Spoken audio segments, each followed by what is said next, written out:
అందరికీ నమస్కారం. నేను మీ రాజా. ఈరోజు మన రెసిపీ వచ్చేసి ఒక అద్భుతమైన స్నాక్స్ రెసిపీ చూపిస్తున్నానండి. సోయాబీన్స్తో ఇలా కబాబ్ చేసుకొని తిన్నారంటే సూపర్గా ఉంటుందండి. టేస్ట్ మాత్రం ఒకసారి ట్రై చేసి చూడండి. చికెన్ మటన్ మర్చిపోయేస్తారు, అంత రుచికరంగా ఉంటుంది. నంచుకునేదానికి గ్రీన్ చట్నీ కూడా చేసి చూపిస్తాను. తప్పకుండా పూర్తి వీడియో చూడండి, ఎక్కడ స్కిప్ చేయకండి. రెండు వీడియోలకు వెళ్దాం. ముందుగా ఒక మిక్సింగ్ బౌల్ తీసుకొని 250 గ్రాములు సోయాబీన్స్ తీసుకుంటున్నాను. ఇందులోకి ఒక 3 గ్లాసులు వేడి నీళ్ళు పోసుకోండి. అప్పుడే సోయాబీన్స్ వచ్చేసి బాగా ఉబ్బుతాయండి, నానిపోతాయి తొందరగా వేడి నీళ్ళు పోయటం వల్ల. ఇప్పుడు వీటిని ఒక 10 నిమిషాల పాటు నానబెట్టుకోవాలి. ఈ లోపల దీనికోసం మనం ఒక గ్రీన్ చట్నీ రెడీ చేసుకుందాం. ఒక మిక్సింగ్ బౌల్ తీసుకొని ఒక అరకప్పు దాకా పెరుగు తీసుకోండి. ఇప్పుడు ఈ పెరుగు అంతా బాగా లంప్స్ లేకుండా కలుపుకోవాలండి. ఇలా కలుపుకున్న తర్వాత ఒక మిక్సీ జార్ తీసుకోండి. ఒక పిడికిడు కొత్తిమీర ఆకు, ఒక అర పిడికిడు పుదీనా ఆకు కూడా వేసుకోండి. ఒక 2 పచ్చిమిరపకాయలు కూడా వేసుకోండి తుంచి. ఒక 2 అల్లం ముక్కలు, ఒక 5-6 వెల్లుల్లిపాయలు కూడా వేసుకోండి. ఒక అర నిమ్మకాయ రసం పిండుకోండి.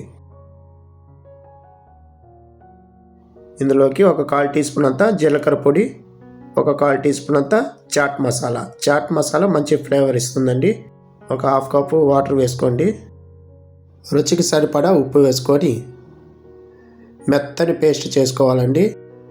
ఇలా పేస్ట్ చేసుకున్న తర్వాత ముందుగా కలిపి పెట్టుకున్న పెరుగులోకి ఈ పేస్ట్ అంతా వేసుకొని ఒకసారి అంతా బాగా కలుపుకోవాలి. ఈ గ్రీన్ చట్నీ అద్దుకొని తింటుంటే అద్దిరిపోతుందండి టేస్ట్ మాత్రం. ఈ గ్రీన్ చట్నీ తందూరిలోకి, కబాబ్లోకి అన్నిటికీ సూపర్గా ఉంటుంది. ఒకసారి ట్రై చేసి చూడండి. మనకి గ్రీన్ చట్నీ రెడీ అయిపోయిందండి. ఇది పక్కన పెట్టుకొని ఇప్పుడు 10 నిమిషాల తర్వాత మనకి సోయాబీన్ చూస్తాం. చూడండి, బాగా నాడి ఉబ్బాయండి. ఇప్పుడు ఇందులో ఉన్న వాటర్ అంతా డ్రైన్ చేసుకొని మనం మిక్సీ గ్రైండర్లో వేసుకుందాం. గ్రైండ్ చేసుకునేదానికి ఒక పెద్ద మిక్సీ జార్ తీసుకోండి. ఇప్పుడు ఈ సోయాబీన్స్ అంతా వాటర్ అంతా డ్రైన్ చేసుకొని లోపల వేసుకొని బాగా మెత్తని పేస్ట్ లాగా చేసుకోవాలి. చూపిస్తాను చూడండి. ఇందులోకి 3 పచ్చిమిరపకాయలు, 2 అల్లం ముక్కలు, ఒక 15 వెల్లుల్లిపాయలు వేసుకొని బాగా మెత్తగా నూరుకోవాలండి పేస్ట్ లాగా. ఇది నూరేటప్పుడు అస్సలు వాటర్ వేసుకోకూడదండి. వాటర్ వేసుకోకుండా నూరుకోవాలి.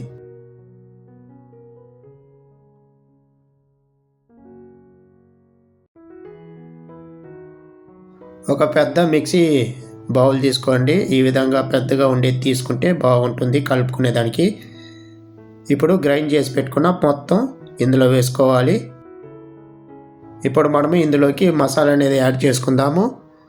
ఒక 1/4 టీ స్పూన్ పసుపు పొడి, ఒక 1/2 teaspoon garam masala, 1 teaspoon కారము, 1 teaspoon chaat masala, 1 teaspoon kasuri methi, 1/2 teaspoon మిరియాల పొడి, 1 టీ స్పూన్ దంచుకున్న ధనియాల పొడి, ఒక 1/2 టీ స్పూన్ వరకు జీలకర్ర పొడి, ఒక 1/2 టీ స్పూన్ వరకు చికెన్ మసాలా పౌడర్ వేసుకోవాలి.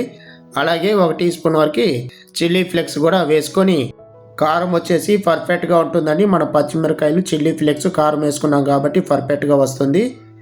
ఎక్కువగా వేయాల్సిన అవసరం లేదు. ఇప్పుడు ఇందులోకి బైండింగ్ కోసము ఒక 6 టేబుల్ స్పూన్లు మైదా వేసుకోండి. మంచి క్రిస్పీగా వస్తాయి. మైదా వేసుకోవటం వల్ల బాగా కోటింగ్ అవుతుందండి.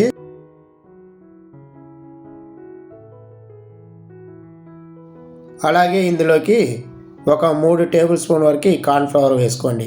ఇవి 2 మాత్రం చాలండి. ఇంకా వేరే శనగపిండి కానీ బియ్యం పిండి కానీ అవసరం లేదు. రుచి కోసం ఒక 3/4 టేబుల్ స్పూన్ వరకు ఉప్పు వేసుకోండి. సన్నగా తరిగిన 2 మీడియం ఉల్లిపాయలు కూడా వేసుకోండి. సన్నగా తరిగిన 1 కప్పు కొత్తిమీర ఆకు కూడా వేసుకోండి. అలాగే సన్నగా తరిగిన పుదీనా ఆకు కూడా ఒక అర కప్పు వరకు వేసుకోండి.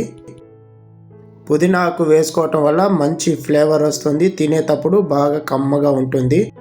ఇప్పుడు ఇదంతా బాగా కలుపుకోవాలండి, వాటర్ పోయకుండా.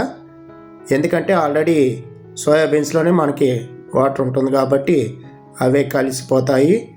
సో వాటర్ లేకుండా బాగా కలపాలి. ఇలా ఒకసారి చేసి పెట్టండి, కబాబ్ లాగా అస్సలు వదిలిపెట్టరు. ఎందుకంటే అంత రుచికరంగా ఉంటుంది.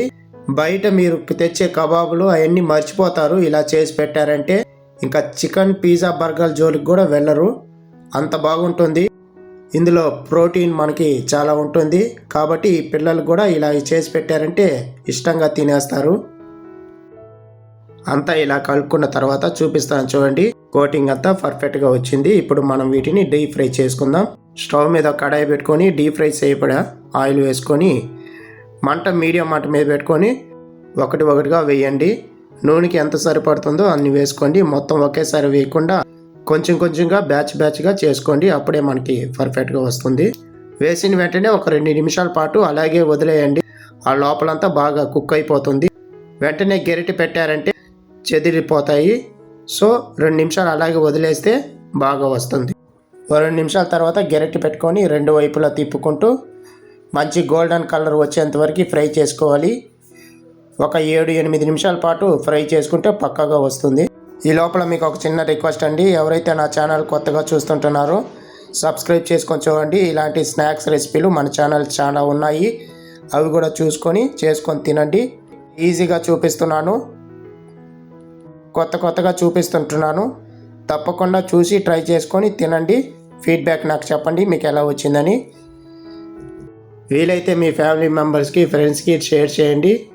కొంచెం సపోర్ట్ చేయండి. ఇలాగే మీరు ఒకసారి ఇలా చేసి పెట్టారంటే ఇది చికెనా, మటనా, సోయాబీన్ అనుకొని తెలియకుండా తినేస్తారు పిల్లలు. మీరు చేస్తుంటేనే తినేస్తుంటారు. అంత రుచికరంగా ఉంటుంది.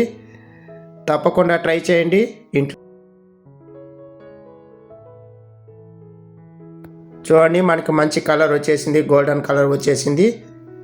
ఒక 7-8 నిమిషాల పాటు మనకి పర్ఫెక్ట్గా ఉడికిపోయిందండి. ఇప్పుడు వీటిని మనం డ్రైన్ చేసుకుందాం. ఇంతేనండి, సింపుల్గా చేసుకోవచ్చు. చాలా ఈజీగా చూపించాను. తప్పకుండా ఇంట్లో ట్రై చేసి ఫీడ్బ్యాక్ నాకు చెప్పండి మీకు ఎలా వచ్చిందని.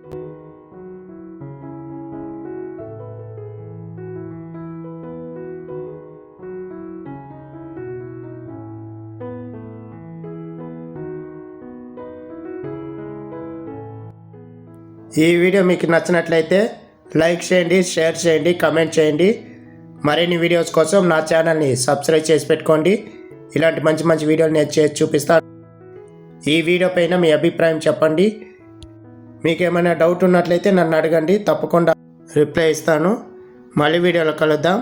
ధన్యవాదాలు.